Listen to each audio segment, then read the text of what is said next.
চলো হাত উপরে করবো, হাত উপরে। একবার ডান পায়ে আঙুলে টাচ হবে, আবার বাঁ পায়ে। ঠিক আছে, হাঁটু ভাঁজ হবে না, পুরো পা স্ট্রেট উঠবে। চলো এটা পেটের জন্য। চলো ওয়ান। কতটা থাকবে, কম করব?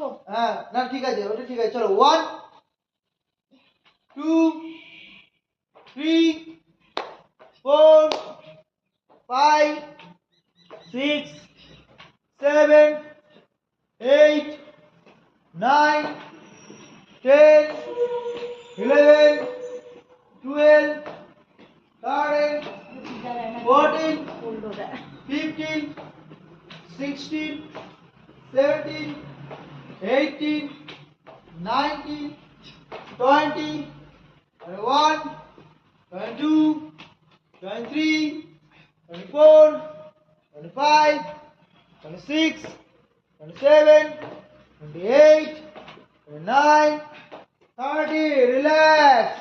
খুব ভালো। পুজোর আস্তে আস্তে অনেকটা পেটের মেদ কমে যাবে, একবার 2 থেকে 3 কিলো। তারপরে আরামে পূজায় ফুচকা খেতে পারবে।